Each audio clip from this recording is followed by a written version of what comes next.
Earlier this week, Texas Republican Ron Paul attended a breakfast in Bedford, New Hampshire. The Politics and Eggs Breakfast, a key campaign stop for presidential candidates, is hosted by the New England Council and the New Hampshire Political Library. This is about 50 minutes.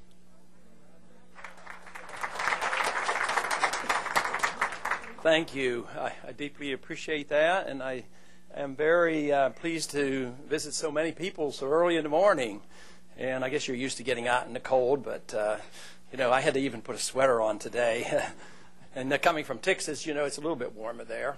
But it is a delight to be here. I was actually raised in cold weather up in Pittsburgh before I went to Texas when I was taken into the service. But I want to thank the New England Council as well as the New Hampshire Political Library for hosting this. This is very nice, and I am very pleased to come out and visit. When I first walked in, I saw three very familiar faces, and I want to introduce them because they're up here campaigning, and they happen to be my three granddaughters, and that is Valerie, Laura, and Lisa. They're back in the corner. Stand out.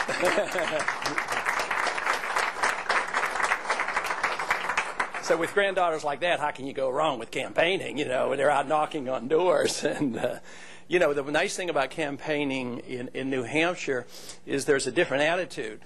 People who have a libertarian streak in them, don't like to bother people. We like to be left alone ourselves, and we don't like to bother other people. And I've always had that streak in me where I'm reluctant to go into a restaurant and just go up and interrupt people. But tell you what, my staff will encourage me. No, in New Hampshire, you got to do that. You got to talk to the people and shake hands. But when you do it up here, you don't get very many, if any, frowns. Most of them are very interested, and you're well received here. And there'll be a question. It's almost like they expect you to do it, and I enjoy that because I don't feel like I'm imposing on people when I come and say hello and shake their hands and interrupt their meals. But it is a real delight to be here. And it is true there's something going on significantly with the campaign and what's going on in this country.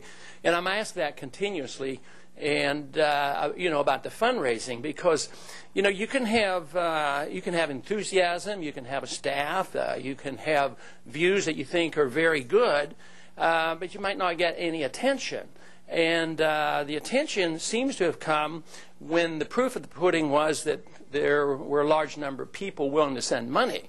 Even when there was enthusiasm on the internet, especially after the debates, we would get a sudden burst of attention on our website and a burst of donations. Back then, a burst was $50,000.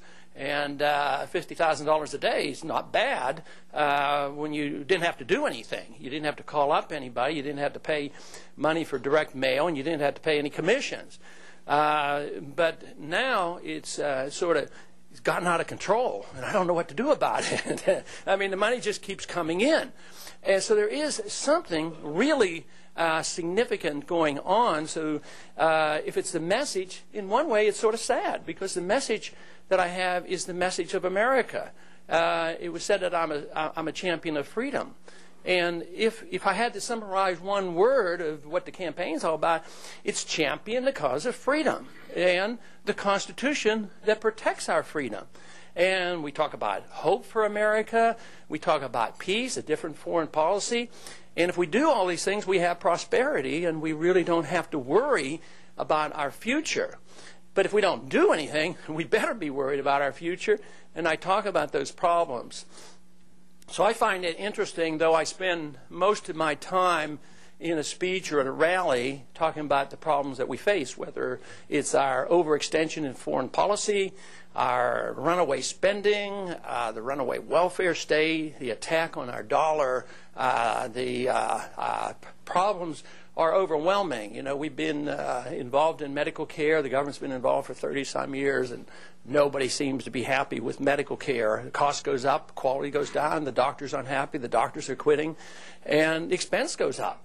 So we have these many problems, and yet I see that they can be solved if we look to our traditions. Sometimes I'm accused about going backwards to the old days.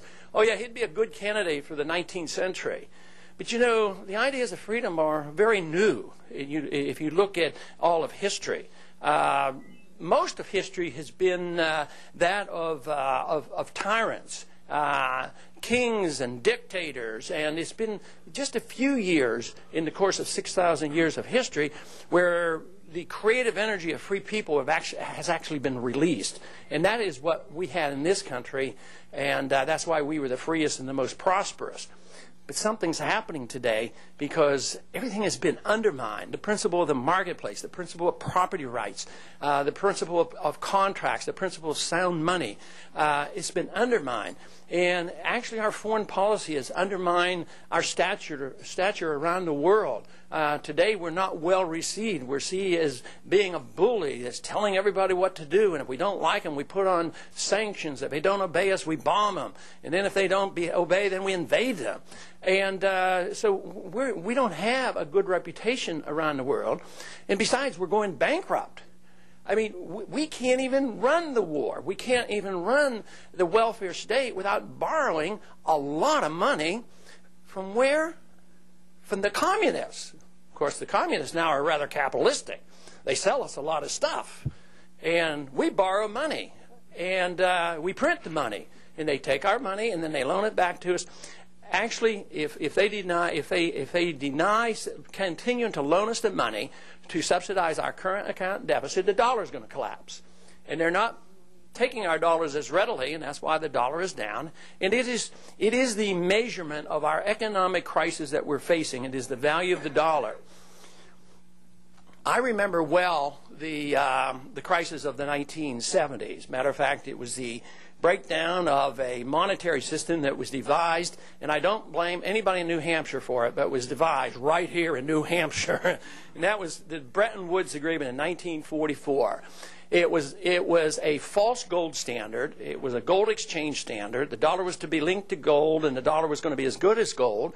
And even back then, an Austrian economist by the name of Henry Hazlitt, who befriended von Mises, the great Austrian economist, said it won't work. It's going to fail. And I read the Austrian economists in the 60s, and they predicted it would fail. It failed in 1971, and it ushered in the age of stagflation. And we were paying the bills for the 60s, living beyond our means. The expansion of the welfare state, as well as the war. Another war that we should have never been in, all that loss of life and loss of wealth, and then we finally had to leave, and we had to pay the bills, though. And paying the bills meant inflation, devaluation. All debt, when it gets beyond a certain level, you can't really pay it off by hard work. You get rid of the debt at a national level by defaulting on the debt, and you default not by not sending out the checks, you default by debasing the currency. Matter of fact, if you study Keynesian economics, it's deliberate, because there's no other way they claim to do it. If they think, Keynesians think if wages have to go down in a recession, you want to lower real wages by devaluing the currency. So it's a deliberate policy that they face. But we had to pay the bills. I got interested in politics. I first ran in 1974 over the monetary issue. And if many of you here, I'm sure, remember the 70s. 1971, it was August 15th, and Nixon got on the air on a Sunday night and announced we are going to close the gold window, we're going to have wage and price controls, and we're going to put a 10% tariff on all imports. This is devastating policy. And yet the next day, the stock market went up the highest in one day in our whole history. And I thought, there is something wrong with this picture. But my assumptions were correct because the 70s turned out to be a bad decade. To save the dollar and save the economy in the 1970s, we had to have interest rates to go to 21%. Today's the conditions are very similar but much worse, because we have a foreign debt that's $2.7 trillion, a national debt of $9 trillion. We spend $1.4 billion a day just for interest. We have a current account deficit of over $800 billion a year, and it cannot be sustained because our good jobs have gone overseas. Our wealth is much smaller than it was back then.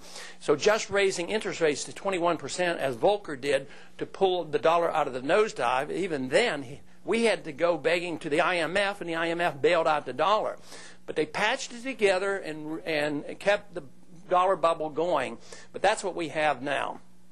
We have a dollar bubble based on what we spend on our foreign policy and what we spend on our domestic policy.